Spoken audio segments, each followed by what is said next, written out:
Hello everyone, myself Reisa Fatima. My topic is absorption of carbohydrates and lipids. So, before going to our topic, let me share a short introduction with you. So, what is absorption? Absorption is the uptake of water, minerals, vitamins, and the end product of digestion of carbohydrates, proteins, lipids, and nucleic acid to body fluids. So നമുക്ക് എല്ലാവർക്കും അറിയാം നമ്മൾ intake ചെയ്യുന്ന food അതുപോലെ ബോഡിക്ക് absorb ചെയ്യാൻ പറ്റില്ല. So it will be digested to simpler compounds. Then it is absorbed to body fluid and it would be carried to tissues. So അതിനുശേഷം മാത്രം, അതായത് ഏറ്റവും സിമ്പിളായിട്ടുള്ള കോമ്പൗണ്ട്സ് ആയതിനു ശേഷം നമ്മൾ ബോഡി അതിനെ അപ്ടേക്ക് ചെയ്യുന്നതിന് നമ്മൾ ആ ഒരു പ്രോസസ്സ് നമ്മൾ എന്താ പറയുന്നത്, അബ്സോർപ്ഷൻ എന്ന് പറയുന്നത്. സോ വെർട്ടിബ്രേറ്റ്സിൻ്റെ കേസ് എടുക്കുകയാണെങ്കിൽ അബ്സോർപ്ഷൻ മെയിൻലി സ്മോൾ ഇൻറ്റസ്റ്റൈനാണ് നമുക്ക് കാണാൻ പറ്റും. But in some cases it may occur in stomach and large intestine also. ഇനി അബ്സോർപ്റ്റീവ് സെൽസിൻ്റെ മെയിൻലി 2 ഫീച്ചേഴ്സ് ആയിരിക്കും എല്ലാ അബ്സോർപ്റ്റീവ് സെൽസിനും നമുക്ക് കാണാൻ പറ്റും. That is they have numerous mitochondria, and Golgi bodies. അതെന്തിനാണെന്ന് വെച്ച് കഴിഞ്ഞാൽ അവർ സെൽസിൻ്റെ സെക്രീറ്ററി ആക്ടിവിറ്റീസ് ഇൻക്രീസ് ചെയ്യാൻ വേണ്ടിയിട്ടാണ്. ആൻഡ് സെക്കൻഡ് ഫീച്ചർ എന്ന് പറയുന്നത് ദേ ഹാവ് ബ്രഷ് ബോർഡഡ് മൈക്രോവിലായി at the free end. That is അവരെ സർഫസ് ഏരിയ ഇൻക്രീസ് ചെയ്യാൻ വേണ്ടിയിട്ട്. ഓക്കെ, സോ നമ്മുടെ അബ്സോർപ്ഷനിൽ മെയിൻലി 3 മെക്കാനിസംസ് യൂസ് ചെയ്തിട്ടാണ് നമ്മളെ ബോഡിയിൽ അല്ലെങ്കിൽ സെൽസിൽ അബ്സോർപ്ഷൻ ടേക്ക് പ്ലേസ് ചെയ്യുന്നത്. They are passive absorption, active absorption and bulk transfer. Passive and active നമുക്കറിയുന്ന പോലെ എന്താണ്, പാസീവ് എന്ന് പറയുന്നത് എനർജി റിക്വയർഡ് ഇല്ലാത്ത അല്ലെങ്കിൽ ഒരു കാരിയർ മീഡിയേറ്റർ ഇല്ലാത്ത ഒരു അബ്സോർപ്ഷൻ നമ്മൾ പാസീവ് അബ്സോർപ്ഷൻ എന്ന് പറയുന്നത്. വേറസ് ആക്റ്റീവ് അബ്സോർപ്ഷൻ നമ്മൾ നോക്കുകയാണെങ്കിൽ ഒരു energy dependent and carrier mediated ആയിട്ടുള്ള ഒരു ട്രാൻസ്പോർട്ടാണ് ആക്റ്റീവ് അബ്സോർപ്ഷൻ എന്ന് പറയുന്നത്. അവിടെ നമുക്ക് പെർമിയേഴ്സ് എന്ന് പറഞ്ഞിട്ടുള്ള കാരിയേഴ്സ് യൂസ് ചെയ്തിട്ടാണ് നമുക്ക് ഈ അബ്സോർപ്ഷൻ നടത്താൻ പറ്റും. And third absorption third mechanism of absorption is bulk transfer. ഇവിടെ എന്ന് വെച്ച് കഴിഞ്ഞാൽ ഒരു ലാർജ് ബൾക്ക് എൻഡോസൈറ്റോസിസ് എന്നുള്ള പ്രോസസ്സ് വഴി ലാർജ് ബൾക്കായിട്ടാണ് ഇവിടെ അബ്സോർപ്ഷൻ നടക്കാൻ. ഒരു സ്മോൾ പോക്കറ്റ് ലൈക്ക് ഇൻവാജിനേഷൻസ് ആദ്യം ഫോം ചെയ്യും. And it is called endocytic vesicles. എന്നിട്ട് നമുക്ക് അബ്സോർബ് ചെയ്യേണ്ട സബ്സ്റ്റൻസ് ഇതിലേക്ക് എൻക്ലോസ് ചെയ്യും. എന്നിട്ട് അത് ഇൻവാർഡ്ലി ഗ്രോ ചെയ്തിട്ട് അവിടുന്ന് പിഞ്ച് ഓഫ് ആവും, അതായത് സൈറ്റോപ്ലാസത്തിൽ പിഞ്ച് ഓഫ് ആവും. അങ്ങനെയാണ് ഇവിടെ അബ്സോർപ്ഷൻ നടക്കുന്നത്. Okay, so this is all about absorption and mechanism of absorption. Now coming to our main topic, that is absorption of our carbohydrates. Okay, so carbohydrates or sugars, they are absorbed mainly as monosaccharides.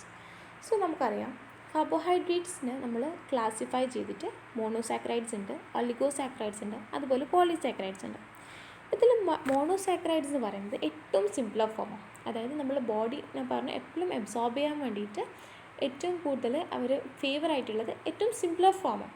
So this monosaccharide is a simpler form of this carbohydrates. They cannot be hydrolysed anymore. This monosaccharides is the only sugar that is directly absorbed by our body. ഇനി ഡൈസാക്രൈഡ്സിൻ്റെ case എടുക്കുകയാണെങ്കിൽ അവർ intestinal ബോർഡറിലുള്ള ഡൈസാക്രൈഡേസസ് എന്ന് പറഞ്ഞിട്ടുള്ള enzymes വഴി hydrolyse ചെയ്തിട്ട് monosaccharides ആവും. അതിനുശേഷം മാത്രമാണ് അവർ body absorb ചെയ്യാൻ. പിന്നെ പോളിസാക്രൈഡ്സിൻ്റെ കേസ് എടുക്കുകയാണെങ്കിൽ അവർ അമിലേസ് എന്നുള്ള എൻസൈംസ് യൂസ് ചെയ്തിട്ട് ആദ്യം ഹൈഡ്രോളൈസ് ചെയ്യും. അതിനുശേഷം മാത്രമാണ് അവർക്ക് അബ്സോർപ്ഷൻ എന്നുള്ള പ്രോസസ്സിലൂടെ പോകാൻ പറ്റുന്നത്. ഓക്കെ, ഇനി ഇതിൻ്റെ മെക്കാനിസം നമ്മൾ നോക്കുകയാണെങ്കിൽ ആക്റ്റീവ് മെക്കാനിസമാണ് മെയിൻലി ഇവർ പ്രിഫർ ചെയ്യുന്നത്. അതായത് കാർബോഹൈഡ്രേറ്റ്സിൻ്റെ അബ്സോർപ്ഷന് മെയിൻലി ആക്റ്റീവ് ട്രാൻസ്പോർട്ട് വഴിയാണ് ഇവർ അബ്സോർപ്ഷൻ നടക്കുന്നത്. പക്ഷേ എങ്കിലൊരു ടു എ ലിറ്റിൽ എക്സ്റ്റെൻറ്റ് അത് പാസീവ് ട്രാൻസ്പോർട്ട് വഴി നടക്കാറുണ്ട്. ഓക്കെ, സോ ഈ ആക്റ്റീവ് അബ്സോർപ്ഷനിൽ ഗ്ലൂക്കോസ് ആൻഡ് ഗലാക്ടോസ് പോലെയുള്ള മോളിക്യൂൾസിൻ്റെ കേസ് എടുക്കുകയാണെങ്കിൽ അവിടെ ആക്റ്റീവ് അബ്സോർപ്ഷൻ തന്നെയാണ് നടക്കുന്നത്. And it is always coupled with sodium pump or sodium ട്രാൻസ്പോർട്ടുമായിട്ട് എപ്പോഴും ഇത് കപ്പിൾ ചെയ്തിട്ടാണ് നമുക്ക് കാണാൻ പറ്റും. So it is called sodium co transport mechanism. ആ ഒരു മെക്കാനിസം വഴിയാണ് ഗ്ലൂക്കോസ് ആൻഡ് ഗലാക്ടോസ് നമ്മൾ ബോഡി അബ്സോർബ് ചെയ്യുന്നത്.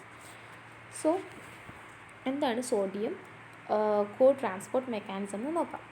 ഈ ഒരു മെക്കാനിസത്തിൽ ഞാൻ പറഞ്ഞു എന്താണ് ഒരു കാരിയർ മോളിക്യൂൾ ആക്റ്റീവ് ട്രാൻസ്പോർട്ട് മെക്കാനിസത്തിൽ നമുക്ക് കാണാൻ പറ്റും. അപ്പം ഈ കാരിയർ മോളിക്യൂളും അതുപോലെ ഗ്ലൂക്കോസ് മോളിക്യൂളും അതുപോലെ സോഡിയം ഇത് മൂന്നും കൂടിച്ചൊരു കോംപ്ലെക്സ് ഫോം ചെയ്യും.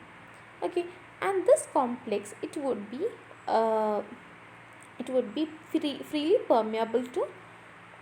freely permeable through this plasma membrane. അതായത് ആദ്യം ശരിക്കും നമ്മൾ എന്താണ് ഒറ്റയ്ക്ക് നമ്മൾ ഗ്ലൂക്കോസും ഗാലക്ടോസും നിൽക്കുമ്പം അത് പ്ലാസ്മ മെംബ്രെയിനിലൂടെ പെർമിയബിൾ അല്ല.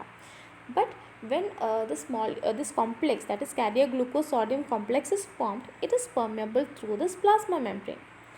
Okay, so അത് ഉള്ളിലേക്ക് എത്തും. എന്നിട്ട് അവിടുന്ന് ഡിറ്റാച്ച് ചെയ്ത് they will be detached from each other, and this mobile carrier they returns for the next transportation. And the sodium എന്താ ചെയ്യുകയെന്ന് വെച്ച് കഴിഞ്ഞാൽ ഇവിടെ നമ്മൾ കാണുന്നുണ്ട്, ഈ ഫിഗറിൽ കാണുന്ന പോലെ ഇവിടെ സോഡിയം പൊട്ടാഷ്യം പമ്പ് നടക്കുന്നുണ്ട്. അതുപോലെ ഇവിടെ എന്താണ് നമ്മുടെ ഗ്ലൂക്കോസിൻ്റെ അല്ലെങ്കിൽ ലാക്ടോസിൻ്റെ അബ്സോർപ്ഷൻ നടക്കുന്നുണ്ട്. അപ്പോൾ ഈ ഗ്ലൂക്കോസ് സോഡിയമായിട്ട് എന്താണ് അറ്റാച്ച് ചെയ്തിട്ട് ഒരു ഇത് ഫോം ചെയ്യും, കോംപ്ലെക്സ് ഫോം ചെയ്യും. എന്നിട്ട് ഈ സെമി പെർമിയബിൾ ആയിട്ടുള്ള മെംബ്രെയിനിലൂടെ ഉള്ളിലേക്ക് കയറും. അതിനുശേഷം ഇവിടെ എന്ത് സംഭവിക്കുന്നത് വെച്ച് കഴിഞ്ഞാൽ ഇവിടെ സോഡിയം പൊട്ടാഷ്യം പമ്പിലൂടെ അത് പുറത്തേക്ക് പോകും. ഈ സോഡിയം പുറത്തേക്ക് പോകും. അതായത് സോഡിയം പൊട്ടാഷ്യം പമ്പിൽ എന്ത് നടക്കാൻ നമുക്കറിയാം. പൊട്ടാഷ്യം ഉള്ളിലേക്ക് കയറും, സോഡിയം എക്സസ് ആയിട്ടുള്ള സോഡിയം പുറത്തേക്ക് പോകും, നമ്മളെ സെല്ലിൻ്റെ പുറത്തേക്ക് പോകും പ്ലാസ്മ മെംബ്രെയിനിലൂടെ. അതാണ് സോഡിയം പൊട്ടാഷ്യം പമ്പിൽ നടക്കുന്നത്. അപ്പം ആ സോഡിയം പുറത്തേക്ക് പോയി കഴിഞ്ഞാൽ നെക്സ്റ്റ് ഗ്ലൂക്കോസും ഗലാക്ടോസുമായിട്ട് അതിനെ അറ്റാച്ച് ചെയ്യാൻ പറ്റും. അങ്ങനെയാണ് ഈ ഒരു സൈക്കിൾ നടക്കുന്നത്. അപ്പോൾ ഈ ഒരു സോഡിയം ആയിട്ടാണ് ഇവരെ അറ്റാച്ച് ചെയ്തിട്ടാണ് ഗ്ലൂക്കോസിൻ്റെയും ഗലാക്ടോസിൻ്റെയും അബ്സോർപ്ഷൻ നടക്കുന്നത്. ഓക്കെ, നൗ മാൽട്ടോസ്, സുക്രോസ് പോലെയുള്ള ഡൈസാക്രൈഡ്സിൻ്റെ കേസ് എടുക്കുകയാണെങ്കിൽ they are degraded to monosaccharides during their absorption through the epithelium of villi. Okay, so ഇവർ മോണോസാക്രൈഡ്സ് ആയിട്ട് ഡീഗ്രേഡ് ചെയ്തിട്ടാണ് ഇവർ അബ്സോർപ്ഷൻ നടക്കുന്നത്, മാൽട്ടോസിൻ്റെയും സുക്രോസിൻ്റെയും കേസ് എടുക്കുകയാണെങ്കിൽ. അതുപോലെ നമ്മൾ ഓരോ മോളിക്യൂളും ഗ്ലൂക്കോസ് ആയാലും ഗലാക്ടോസ് ആയാലും ലൈക്ക് പെൻഡോസ് ആയാലും ഹെക്സോസ് ആയാലും ഡിഫറെൻറ്റ് റേറ്റിലാണ് അവർ അബ്സോർപ്ഷൻ നടക്കുന്നത്. നമ്മൾ നോക്കുകയാണെങ്കിൽ പെൻഡോസിൻ്റെയും ഹെക്സോസിൻ്റെയും കേസിൽ പെൻഡോസാണ് ഫാസ്റ്റ്ലി അബ്സോർബ് ചെയ്യുക because of their smaller size. Okay, among hexose ഗ്ലൂക്കോസാണ് ഫാസ്റ്റ്ലി അബ്സോർബ് ചെയ്യാൻ പറ്റും. ഓക്കെ, സോ അവരെ ഒരു ഇൻക്രീസിങ് ഓർഡർ എടുക്കുകയാണെങ്കിൽ glucose is greater than galactose is greater than fructose is greater than mannose. ഈ ഒരു ഓർഡറിലാണ് അവരുടെ അബ്സോർപ്ഷൻ റേറ്റ് ഉള്ളത്. Okay, so this is all about absorption of carbohydrates. Now absorption of lipids, second topic. Absorption of lipids നോക്കുകയാണെങ്കിൽ ഈ ലിപ്പിഡ്സിൻ്റെ absorption mainly passive diffusion വഴിയാണ് absorption of lipids നടക്കുന്നത്. നമ്മൾ പറഞ്ഞ കാർബോഹൈഡ്രേറ്റ്സിൻ്റെ കേസിൽ മെയിൻലി ആക്റ്റീവ് ഡിഫ്യൂഷനെ നമുക്ക് കാണാൻ പറ്റും. എന്നാൽ നമ്മൾ ഈ ലിപ്പിഡ്സിൻ്റെ കേസിൽ നമുക്ക് പാസീവ് ഡിഫ്യൂഷനെ കാണാൻ പറ്റും. അതിൻ്റെ മെയിൻലി ബൈൽ സോൾട്ട് കൂടുതലുള്ള ഡിയോഡിനം അതുപോലെ ജീജിനത്തിലൊക്കെയാണ് റാപ്പിഡായിട്ട് നമുക്ക് ഈ അബ്സോർപ്ഷൻ കാണാൻ പറ്റും. ഇതിന്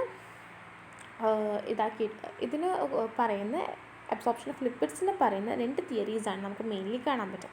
that is lipolytic theory and partition theory. Lipolytic theory എടുക്കുകയാണെങ്കിൽ according to this theory, during intestinal digestion lipids hydrolyzed to fatty acid and glycerol. Lipids എന്താവും ഇൻറ്റസ്റ്റിനൽ ഡൈജഷൻ കംപ്ലീറ്റ്ലി നടക്കും. എന്നിട്ട് ഈ ലിപ്പിഡ്സ് ഫാറ്റി ആസിഡ്സും ഗ്ലിസറോളുമായിട്ട് മാറും. Then they are absorbed to intestinal mucosa and they are resynthesised to fats. And after that 70% enters to lymph and remaining enters to bloodstream. Okay, so this fat and lymph they are together called chyle. Okay, and it is a whitish milky fluid. Okay, so this is lipolytic theory. Now partition theory എടുക്കുകയാണെങ്കിൽ അവിടെ complete digestion നടക്കുന്നില്ല, partial ഡൈജഷനാണ് നടക്കുന്നത്. and it is partially break down to mono and diglyceride and free fatty acids, and then it undergo emulsification and then directly absorbed to lymph. Emulsified fatty acids are absorbed to blood. Okay, so this is the two theories that explains the absorption of lipids. Okay, now currently നമ്മൾ use ചെയ്യുന്നത് concept അല്ലെങ്കിൽ theory എന്താണെന്ന് നോക്കാം.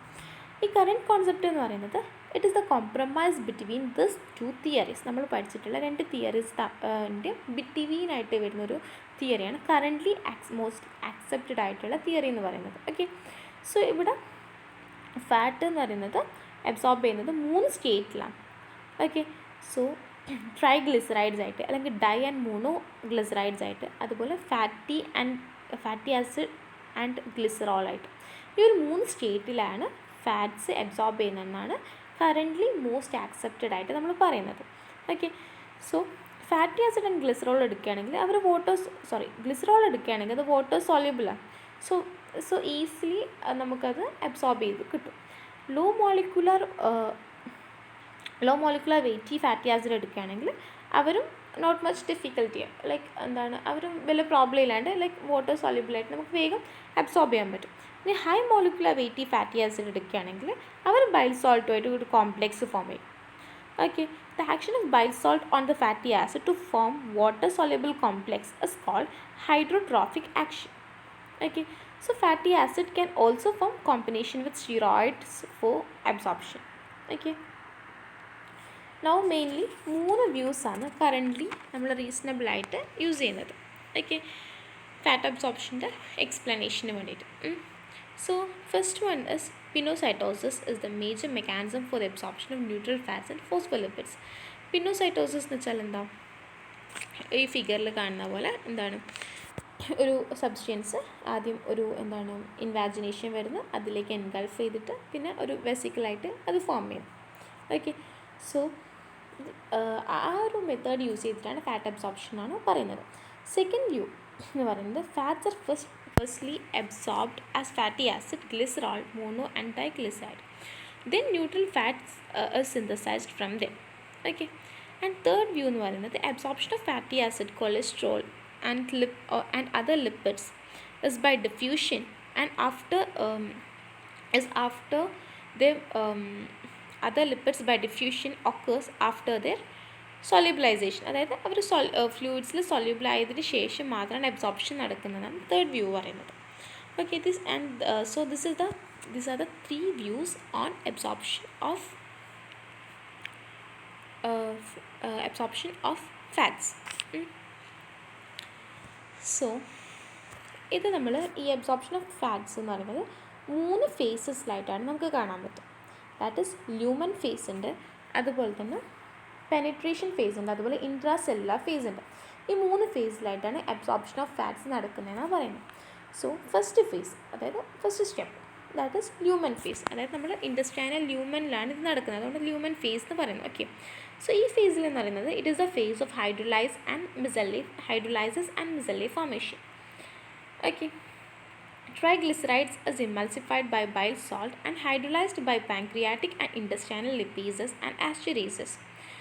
It then form mixture of fatty acid, glycerol and monodiglycerides. Okay, so first glycerol എന്ത് സംഭവിക്കുകയെന്ന് വെച്ചാൽ ഇതിൽ തന്നെ നമ്മൾ പറഞ്ഞത് ഫാറ്റി ആസിഡും ഗ്ലിസറോളും മോണോ ആൻഡ് ഡൈഗ്ലിസറൈഡ്സുമായിട്ട് മാറുന്നത്. അതിൽ ഗ്ലിസറോൾ വാട്ടർ സോല്യൂബിളാണ്, സോ അത് നമുക്ക് ഡയറക്റ്റ്ലി അബ്സോർബ് ചെയ്യാൻ പറ്റും. ഇനി ലോങ് ചെയിൻ ഫാറ്റി ആസിഡ്സ് അതുപോലെ മോണോ ആൻഡ് ഡൈഗ്ലിസറൈഡ്സ് എടുക്കുകയാണെങ്കിൽ അത് ഡിഫറെൻറ്റ് മെത്തേഡ്സ് ഓഫ് അബ്സോർപ്ഷൻ വഴിയാണ് നടക്കുന്നത്. സോ ബൈൽ സോൾട്ട് എന്ത് ചെയ്യും, ഒരു മിസെല്ലി ഫോം ചെയ്യും. മിസെല്ലി എന്ന് പറയുന്നത് നമുക്കറിയാമല്ലോ, വാട്ടർ സോല്യൂബിൾ ആയിട്ടുള്ള മിസെല്ലി ഫോം ചെയ്യും. എന്നിട്ട് അതിൻ്റെ മിഡിലായിട്ട് അല്ലെങ്കിൽ സെൻറ്ററിലായിട്ട് ഫാറ്റി ആസിഡ്സും ഗ്ലിസറൈഡ്സും ഡിസോൾവ് ആവും. എന്നിട്ട് ഈ മിസെല്ലി എന്ത് ചെയ്യും, അവർ ഇൻഡസ്ട്രൈനൽ വില്ലയിലേക്ക് ക്യാരി ചെയ്യും. ഓക്കെ, അങ്ങനെ അത് ഈ മിസെല്ലി എന്താണ് ഇൻഡസ്ട്രൈനൽ വില്ലയുമായിട്ട് കോണ്ടാക്റ്റായി വന്നു കഴിഞ്ഞാൽ ഈ ഫാറ്റി ആസിഡും ഗ്ലിസറൈഡും സെല്ലിലേക്ക് ഡിഫ്യൂസ് ചെയ്ത് പോകും. എന്നിട്ട് ഈ മിസെല്ലി, ബാക്കി വരുന്ന മിസെല്ലി വീണ്ടും റിട്ടേൺ ആയിട്ട് റിപ്പീറ്റ് ചെയ്തിട്ട് ആ പ്രോസസ്സ് റിപ്പീറ്റ് ചെയ്യും. Okay, occasionally most bile salt may absorbed from intestinal lumen back to the blood. Blood will return them to liver for the resecretion. Okay, now this cycle is called enterohepatic circulation. Now short chain fatty ആസിഡ്സിൻ്റെ case ആണെങ്കിൽ അവർ എന്താണ് മിസലേസുമായിട്ട് bind ചെയ്യുന്നൊന്നുമില്ല. അവർ simple ഡിഫ്യൂഷനാണ് use ചെയ്യുന്നത്. Sometime use sodium dependent and carrier mediated active transport. Okay, sometime they use sodium dependent active transport system. Now second phase ആയിട്ടുള്ള പെനിട്രേഷൻ ഫേസ് നോക്കുകയാണെങ്കിൽ ദിസ് ഫേസിൽ it is the phase of transport of micelles. അതായത് നമ്മൾ micelle form ചെയ്യുന്ന ആ മിസെല്ലയുടെ ട്രാൻസ്പോർട്ടാണ് ഈ പെനിട്രേഷൻ ഫേസ്. ഓക്കെ, നമുക്കറിയാം പെനിട്രേറ്റ് ചെയ്ത് ആ ഇൻഡസ്ട്രിയൽ ലൂമനിലേക്ക് കയറുന്നതിനെ നമ്മൾ പെനിട്രേഷൻ ഫേസ് എന്ന് പറയുന്നത് ഈ micelles. Okay, and this transport of micelle is from lumen to the intestinal mucosa through the brush bordered epithelium. Okay, ഇത് നടക്കുന്നത് സിമ്പിൾ ഡിഫ്യൂഷൻ വഴി തന്നെയാണ്. ഓക്കെ, ഇൻട്രാസെല്ലുലാർ ഫേസ് എടുക്കുകയാണെങ്കിൽ here all forms enter smooth ER. ഇത് mainly this is the phase of re esterification of fatty acid and glycerides and formation of chylomicrons. Okay, so ഇതിലെന്ന് പറയുന്നത് എന്ന് വെച്ച് കഴിഞ്ഞാൽ all forms enter smooth endoplasmic reticulum and undergo esterification and forms triglycerides. It requires ATP and Mg2+. Okay, it then aggregate globule, then coat with protein and form water soluble chylomicrons. Okay, so this protein coat adanthinaanu vechalla it will prevent sticking with each other. Okay, so after that it reaches lymphatic and vascular system, and finally they reach liver through hepatic artery. Okay, so these are the three phases through which fat absorption of higher mammals occurs. Okay, they are lumen phase, penetration phase and intracellular phase. Okay, so this is all about absorption of lipids. Mainly രണ്ട് theories ആണുള്ളത്. ലിപ്പോലൈറ്റിക് theory, partition theory ഉണ്ട്. എന്നിട്ട് അതിൻ്റെ രണ്ടിൻ്റെയും intermediate ആയിട്ട് നമ്മൾ current concept പറഞ്ഞു. അതുപോലെ തന്നെ 3 views and which the 3 phases through which fat absorption of higher mammals occurs. So this is all about absorption of carbohydrates and lipids. So I hope you all interested the topic. Thank you and have a nice day.